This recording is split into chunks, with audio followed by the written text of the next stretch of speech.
Hola a todos, en este vídeo voy a mostrar cómo conectar estos auriculares a la aplicación.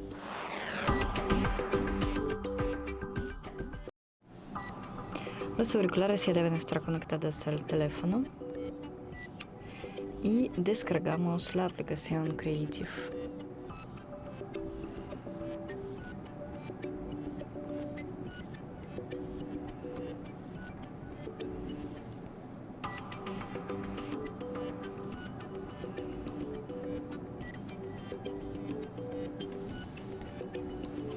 Abrimos la aplicación, otorgamos algunos permisos, iniciamos sesión.